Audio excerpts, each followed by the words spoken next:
Hello, everyone. This is the afternoon version of Softball Grandpa, um, also known as Rich, alcoholic addict. Today I have 12,544 days. Isn't that a miracle? One day at a time, many days in a row. Just before I was coming down here, I cut myself. I don't know how I did it, but I'm on blood thinner, so I got put a Band-Aid on. They got I bought these on Amazon. The I've had those seen metal cans since I was a kid, And that's another thing I want to talk about, being a kid. Um, when This afternoon I'm working in the garage, and I didn't do well. I did a lot. I actually did maybe a lot. I'm not sure how much I did, but I get tired, and I went in and I watched. So I turned on YouTube and I watched some old shows of Prairie Home Companion with Garrison Keillor. Prairie Home Companion. Young folk, go Google that and watch it.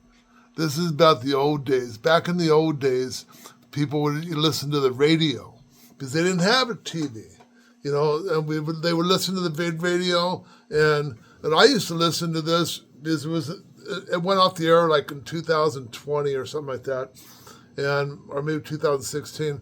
But I used to listen to the radio shows. It used to be on PBS, and I'd turn the TV on and I'd watch golf and listen to this, and it was a kick in the butt. It really is. Check it out, Prairie Home Companion with Garrison Keillor. You will thank me. But the joke of the day that was on there says there was a surfer, a hippie that drowned down at the beach, and when the guy drowned, they asked the lifeguards, "Well, why didn't you save him?" And he says, he was too far out, man. You know what his wife's name was? The old hippie's wife's name? Her name was Mississippi. Anyway, so that's the joke of the day, And if I put a smile on your face, I've done my job. Hot dog, Speaking of dogs, they're around here somewhere. Um, my stepdaughter's little antique dresser that was her grandma's is coming along. I had to get some bird's eye maple and put on veneer and put it on the top. You can probably hear the dogs in the background. But, today I did talk to my sister in Oklahoma, and trying to explain something to her over the phone. And, I found out that, my patience can be thin sometimes. And I think everybody can. So, and she's watching this stuff too, and giving me ideas to talk about, about my dad and stuff. And but basically, I just want this stuff to come off the top of my head, and or maybe the middle of my head, or the bottom. I don't know.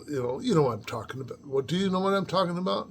If you don't know what I'm talking about, then keep coming back. It works if you work it, and that's why I had to keep coming back, because I didn't know shit. I didn't know diddly squat. That was a thing on there.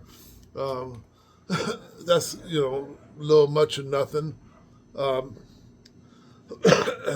but I think I'm going to keep it short this afternoon to a 5 minute. So uh,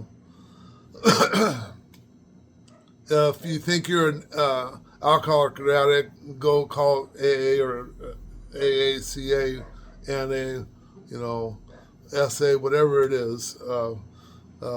But call somebody.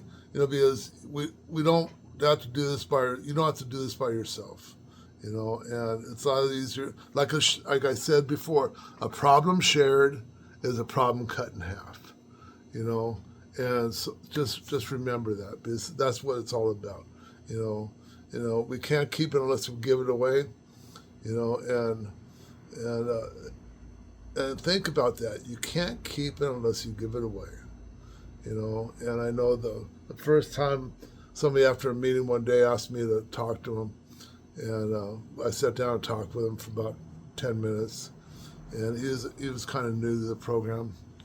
And and after we were done talking, we got up and he thanked me. And I think I got more out of it than he did. You know, and so then that's just the miracle of how stuff works. So with that being said, do something for somebody else for fun or for free because you want to, with no expectation in return. God bless, and we'll see you soon.